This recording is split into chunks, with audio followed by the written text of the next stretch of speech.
Bon dimanche à tous, bonjour et merci de nous rejoindre dans ce journal dont voici le sommaire. Le parti Alternative Citoyenne fait de la reddition des comptes son cheval de bataille. Le député Orden Aladati était face à ses mandants pour leur faire le point de ses activités au palais des gouverneurs. Remise d'épaulettes à l'École nationale des officiers de Tofor, une soixantaine d'officiers ont reçu leur parchemin en présence des hauts gradés de l'armée béninoise.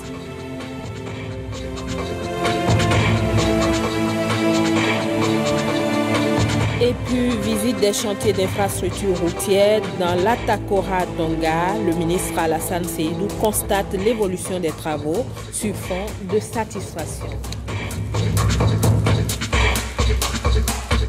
Merci de votre fidélité. Le ministre de l'Enseignement supérieur et de la Recherche scientifique, Marie-Odile Atanasso, procédera demain, lundi 23 juillet, au lancement officiel des épreuves écrites du brevet d'études de technicien supérieur BTS session 2018.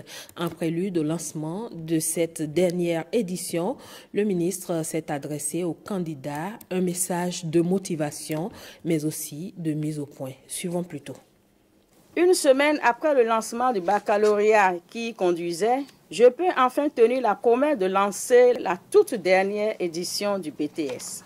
S'il est vrai que la suppression du BTS ne règle pas le problème de l'inadéquation entre la formation et l'emploi, elle nous amène tout au moins à marquer un arrêt pour repenser la licence professionnelle qui le remplace dans le sens d'une priorité aux formations dans des domaines des technologies de pointe qui répondent aux attentes des entreprises ou qui conduisent à l'auto-entrepreneuriat, bref, aux domaines prioritaires pour le développement. Au regard du point des préparatifs qui m'a été fait par mes services techniques, les examens qui commencent demain concernent un effectif total de 3 577 candidats et candidates répartis dans 23 filières de formation dans 9 centres de composition, dont un à Parakou et un à Porto-Novo, et 7 à Cotonou. Ceci nous amène à constater une régression de 46% par rapport à l'effectif de l'année dernière. Néanmoins, toutes les dispositions et mesures nécessaires ont été prises par la direction des examens et concours du ministère pour que les épreuves et l'organisation matérielle de cette édition se déroulent dans de très bonnes conditions. Chers candidats et chères candidates, à la veille de cette étape de votre examen, si importante pour votre avenir professionnel, je voudrais déjà, après l'admissibilité que j'appelle de mes vœux pour chacun et chacune d'entre vous, attirer votre attention sur le sérieux à accorder aux étapes suivantes, notamment à celle du stage pratique, qui ne doit pas être considéré juste comme une formalité. Vous devez transformer ce stage en période de formation pratique pour que votre BTS vous ouvre les portes d'un emploi immédiatement rentable grâce au prolongement que vous lui donnerez après la soutenance d'un mémoire lui aussi porteur de projets d'emploi. C'est en préfigurant pour vous, dès maintenant, cette perspective heureuse que je souhaite à toutes et à tous bon vent et plein succès. L'honorable Orden Aladati, dans un exercice de reddition de comptes face aux militants session de Cotonou du parti Alternative Citoyenne, le député rapporteur de la commission des lois au Parlement est revenu de long en large sur ses actions au palais des gouverneurs. Il s'est par ailleurs prononcé sur les grands sujets d'actualité, notamment la révision de la Constitution. Des précisions avec Michel Egbe et Ricardo Loïc-Kpekou. L'heure est à la reddition des comptes. Après un moment de silence, le député Orden Aladati, face à ses mandants, se prête à un exercice fascinant. Présenter un bilan explicite de ses actions au Parlement et aux côtés du président Patrice Talon. Dans le pays, certains ont l'impression que nous n'existons plus. Mais ce n'est pas vrai, c'est parce que nous sommes à la tâche. Nous sommes en train de travailler. Et ce travail, les militants et militantes de Alternative Citoyenne en sont bien conscients. Plusieurs défis sont à relever et la tâche n'est pas aisée. Monsieur le Président de la République, vous avez le soutien des femmes du Bénin. vous avez le soutien du vrai peuple. Nous vous encourageons à ne pas baisser les bras. Monsieur le Président, force et courage à vous. Du courage et de la force, le président Patrice Talon en a besoin selon les jeunes de Alternative Citoyenne. Car selon eux, il n'est pas facile de gouverner par l'exemple, mais le président Patrice Talon a réussi le pari. La preuve, ce sont les multiples succès qu'il engrange à travers les réformes instaurées. Nous constatons que les actes visent réellement l'intérêt général, de sorte à donner la même chance à tous les jeunes de ce pays. Nos écoles ont eu des salles de classe sans des éternelles poses de pierre, comme ce fut le cas par le passé. Des fils de ce pays sont admis pour le concours de la magistrature. Des pauvres sont admis pour le concours de l'enseignement. Sans connaître personne, des jeunes sont devenus greffiers. La misère des étudiants est considérablement réduite par la loi sur le bail à habitation. L'assainissement des finances publiques est désormais effectif. Nous savons désormais que le vrai ennemi de ce peuple, c'est celui qui s'oppose à une réforme fondamentale de l'État. Nous sommes convaincus et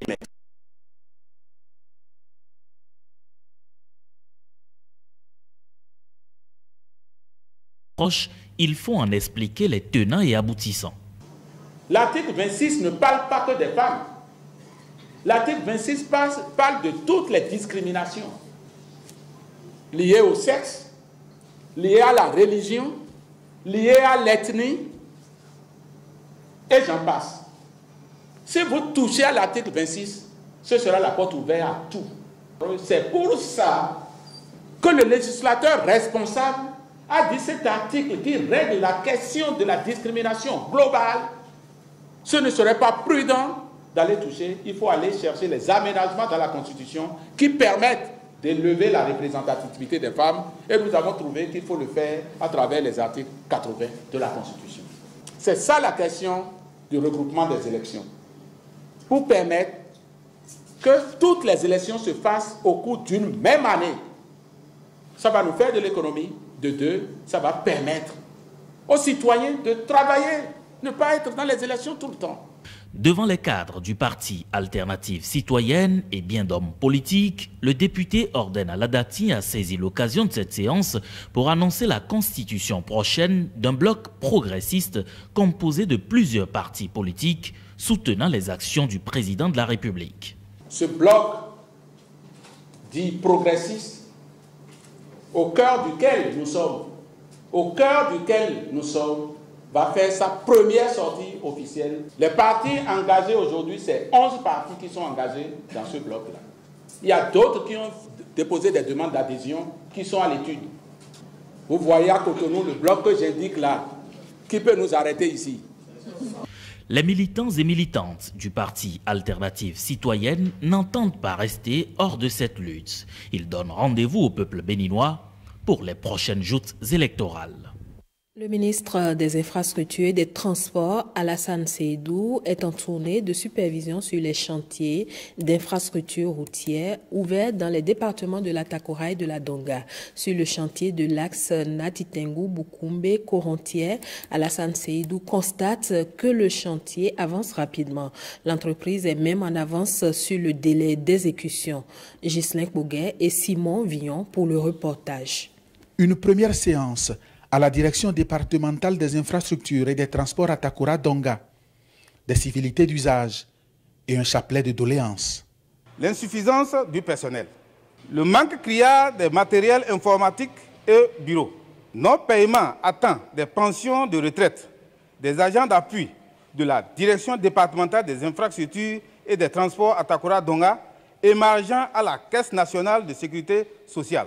Comme si c'était la journée des chapelets, suivra un autre, celui des nombreux chantiers ouverts dans les départements de la Takora et de la Donga. De l'aménagement et du bitumage de la route Natitengu-Bukumbe-Korontière, réalisation et renforcement de la route Djougou-Wewe-Parakou. Les travaux sont achevés depuis la fin du premier trimestre 2017. La route Djougou Basila, Savalou jusqu'à Dassa. Et la bretelle Basila, Maningri et la bretelle Basila, frontière Togo. À cette liste s'ajoute une autre non moins longue, les chantiers qui s'ouvriront bientôt dans la localité.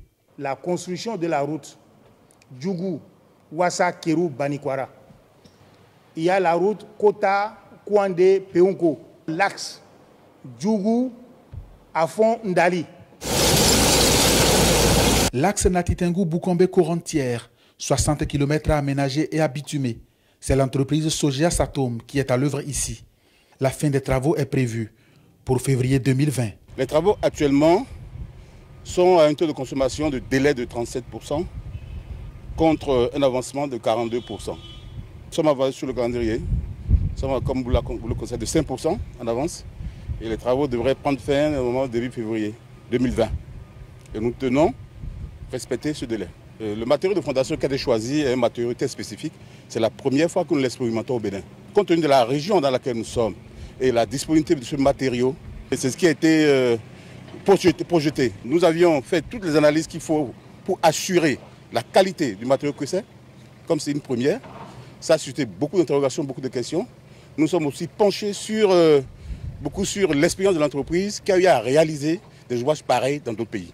Et finalement, nous sommes revenus à un consensus. Nous avons établi un plan de suivi qualité qui est homologué aujourd'hui, qui pourra être utilisé dans toutes les régions où le matériau sera disponible. Je vous assure que c'est une route qui sera très solide. Très solide. Si nous revenons ici dans 20 ans, tout ce qui peut arriver, c'est le revêtement qui peut partir. Et on remet le revêtement. Ah, je fais le pari. Ah oui, c'est ma réputation. Le chantier avance. Les autorités administratives en charge du secteur le confirment. Nous avons mis en place une mission de contrôle qui surveille permanemment ce chantier. Nous aussi, mensuellement, nous sommes là. Le président ambitionne de révéler le Bénin à lui-même et au monde. Et lorsque vous voyez des travaux de cette qualité, des structures de cette qualité, vous vous rendez compte vous-même qu'il est en train de relever le défi. La première garantie, c'est la qualité de l'entreprise.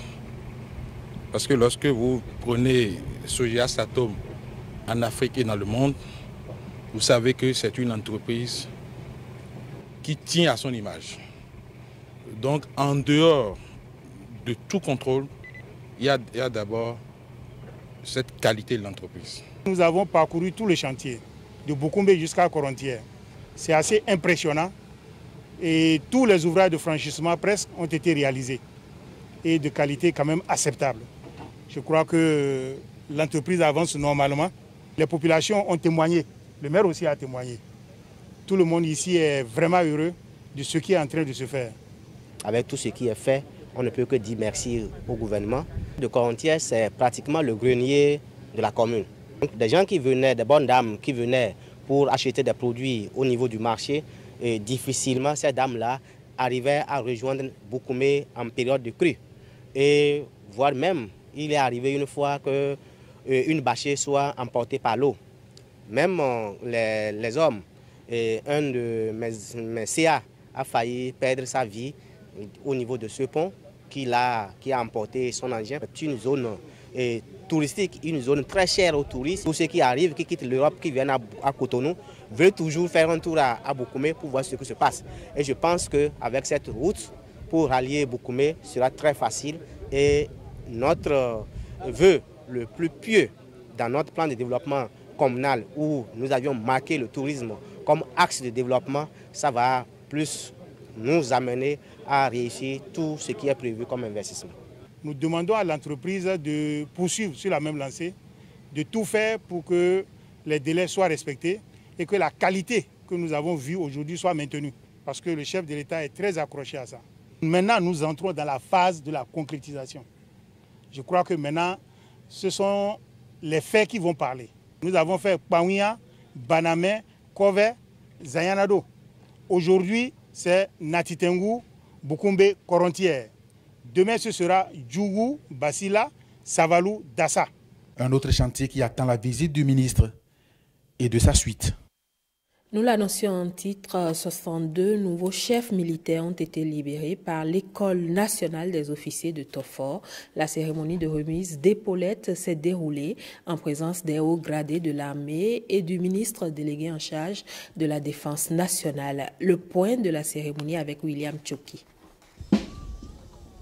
Tout a commencé dans le noir. Puis quelques instants après, la lumière jaillit.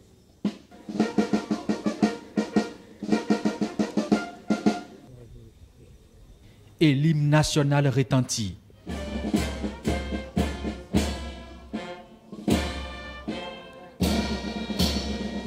C'est une tradition pour ces gens de cérémonie, la sortie officielle des nouveaux officiers de l'École nationale de Tofor. Ils sont 62 sous-lieutenants qui ont reçu leurs épaulettes. Des épaulettes placées à la majeure de la promotion par le ministre délégué en charge de la Défense nationale. Ils sont béninois, congolais, nigériens, sénégalais puis togolais. Ils deviennent dorénavant de nouveaux chefs militaires. Ils ont reçu tous les rudiments pour la cause, selon le commandant de l'École nationale des officiers. Durant leur scolarité, ces jeunes, dans l'optique de la devise de l'école, s'instruit pour mieux servir, sont formés pour être des chefs militaires, des leaders, des meneurs d'hommes, des cadres de la République, aussi bien en temps de paix que de crise et de guerre. Ce nom de gloire, pas souvent évoqué, reçoivent ce soir l'hommage mérité. Cette 13e promotion des officiers dénommée Félicien Dos Santos, avant de partir, après le soin de transmettre l'étendard de l'école à la 14e promotion, cette dernière a été baptisée promotion lieutenant-colonel Mohamedou Saliou Badarou en hommage à cet illustre officier de l'armée de l'air décédé en 2001. Commandeur de l'ordre national du Bénin, ils ont chanté pour réaffirmer leur engagement militaire. Une prestation de serment après 2 ans de cours de formation initiale d'officiers et d'officiers spécialisés. Ces nouveaux chefs militaires ont bouclé la fête avec ce défilé pédestre. La biologie médicale est une spécialité de la santé qui met en évidence les différents constituants des liquides biologiques. Son intervention est transversale à plusieurs secteurs et ses acteurs œuvrent à une éthique pour assurer aux populations des analyses de qualité. Reportage. Dans les centres de santé et les hôpitaux, les démarches diagnostiques, thérapeutiques et de recherche sont basées sur les activités des biologistes médicaux. Ils sont au cœur des analyses de divers ordres et la moindre erreur peut s'avérer fatale. Très peu considérés, ils ont décidé en 2012 de créer un creuset. Lors de notre congrès, nous avions donc procédé à l'installation des 12 équipes départementales de l'Association des biologistes médicaux du Bénin qui ont reçu comme instruction de veiller à organiser des journées du biologiste médical dans tous les départements pour nous permettre d'avoir un creuset beaucoup plus élargi où nous pourrons discuter des préoccupations spécifiques à notre département pour ce qui concerne chacun de ces 12 départements. Restez unis et évitez l'exclusion ou l'ostracisme au sein de votre corporation. C'est très important. Œuvrez pour l'harmonisation des qualifications au sein de votre corporation. Mais beaucoup de défis vous attendent encore. Je vous exhorte à œuvrer ensemble, avec le syndicat, chacun dans ses prérogatives, pour évoluer vers la création de l'ordre professionnel des biologistes médicaux. Partager les difficultés et expériences et se donner la main pour avancer. Voilà l'objectif qui aujourd'hui les rapproche. Ils entendent ainsi œuvrer à asseoir la responsabilité morale du biologiste médical dans l'exercice de sa profession et ce sous la direction de leur marraine, l'ancienne ministre Akoko Kende Gazar. Je voudrais saisir cette occasion pour remercier le ministère de la Santé pour les dernières acquisitions en vue de renforcer la qualité du diagnostic biologique au Bénin et encourager nos autorités à poursuivre les efforts en élevant le niveau de décision des laboratoires, soit en érigeant une direction autonome, soit une direction technique dans une agence pour le renforcement de la qualité du diagnostic biologique en République du Bénin. Je vous recommande de faire une petite brèche, ne serait-ce que pour quelques minutes dans votre programme, pour discuter du comportement que doit être celui du biologiste médical face aux nombreux problèmes qui minent aujourd'hui notre sous-secteur. Les 12 bureaux départementaux vont bientôt mettre sur pied l'Ordre national des biologistes médicaux du Bénin. Et puis, les femmes productrices de sel de Diegbadji à Ouida ont reçu des foyers améliorés, des kits d'ustensiles pour l'amélioration de leur production. C'est un don du PNUD pour accompagner ces femmes dans la recherche de solutions durables à la production du sel. Huguette Ondelo. Dans leur course ou leur marche, tout sachet plastique retrouvé au cours du trajet est ramassé. C'est le concept Eco-Running, une formule adoptée par ces éco-citoyens qui sont en croisade contre ces déchets ennemis de l'environnement. Eco-Running, comme ça s'entend, éco, donc il y a de l'écologie derrière, et running, c'est courir. Donc nous voulons courir tout en ramassant les déchets plastiques sur nos artères. C'est pour plus sensibiliser en fait, plus sensibiliser pour que chacun puisse adopter le comportement normal, citoyen. Bon, à défaut d'utiliser les sachets biodégradables, au moins les jeter dans les poubelles quand ils finissent de les vider. Les mairies doivent nous mettre un peu des poubelles un peu partout. Prenant le départ de Ganri pour sillonner Akpakpa, Saint-Michel, Zongo, Bourse du Travail et autres quartiers, les coureurs rallient le point de départ 1h30 après avec plus de 823 kg de déchets plastiques.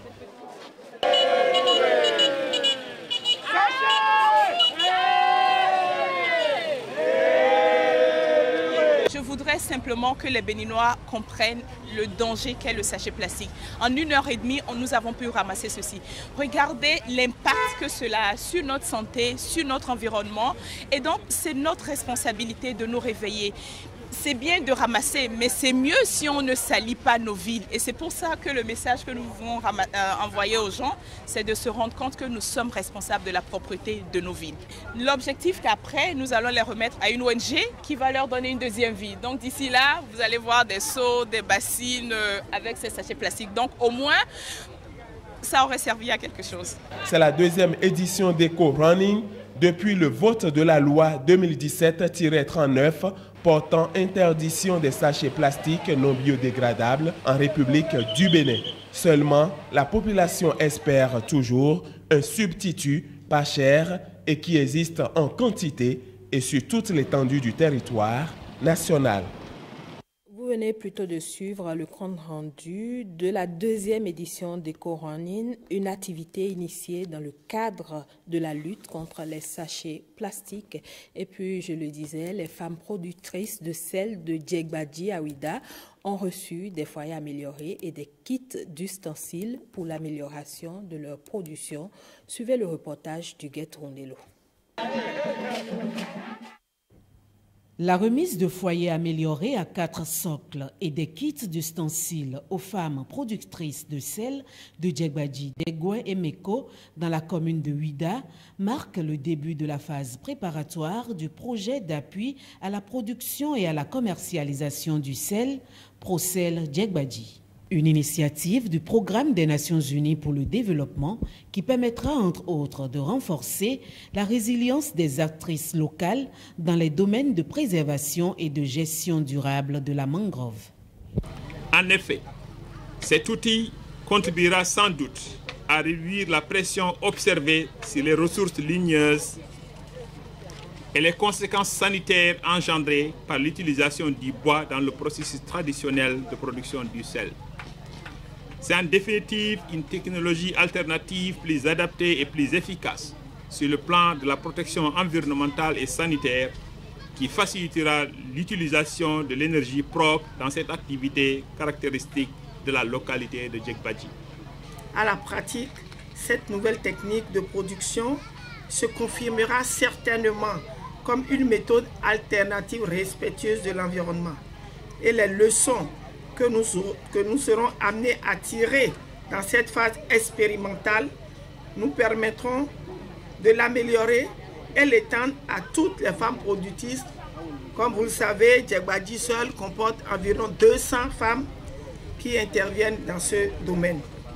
Ouida ambitionne d'être une destination touristique de premier choix et cela ne saurait être une réalité sans la mise en place d'attractions artisanales. En la matière, le sel de Djegbadji reste un produit à faire connaître davantage. Sport avec la Confédération africaine des sports boules. Elle s'est conformée à une prescription majeure du Comité international olympique. La lutte anti-dopage, c'est à travers l'installation d'une sous-commission présidée par le professeur Émile Messan jeudi à Cotonou. William Bassabi, Wenceslas à Royaumont. La Confédération africaine. Ça y est, la Confédération africaine des sports boules est rentrée dans le cercle vertueux des organisations qui promeuvent l'éthique et l'équité dans le sport avec l'investiture du président de sa sous-commission antidopage.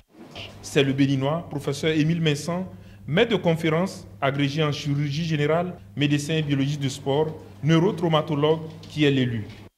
Il y a eu assez de candidatures à ce poste. Mais nous avons tablé sur l'expérience, sur la connaissance des milieux boulistiques. De toutes les façons, de tous les dossiers que nous avons eus, il est le seul à connaître le milieu depuis plus de 25 ans. C'est important. L'expert antidopage, Issifou Aliou, dont la structure a été sollicitée par la Confédération africaine des sports boules, ne tarit pas d'éloges pour cette démarche. Permettez-moi vraiment de remercier très sincèrement les autorités du Bénin, n'est-ce pas, au premier chef, le président de la République et son gouvernement. Et je vous dis, c'est une première en Afrique. En tout cas, au niveau de l'organisation régionale antidopage Afrique zone 2 et 3, c'est la première confédération, je parle en termes de confédération, en tout cas c'est la première confédération sportive qui nous a sollicité, n'est-ce pas, assister la sous-commission à mettre en place un programme de lutte contre le dopage efficace. Des propos confirmés par Fernando Essou, représentant du Comité national olympique et sportif béninois. Vous êtes investi d'une mission d'une grande importance, nul doute que vous n'allez pas faillir.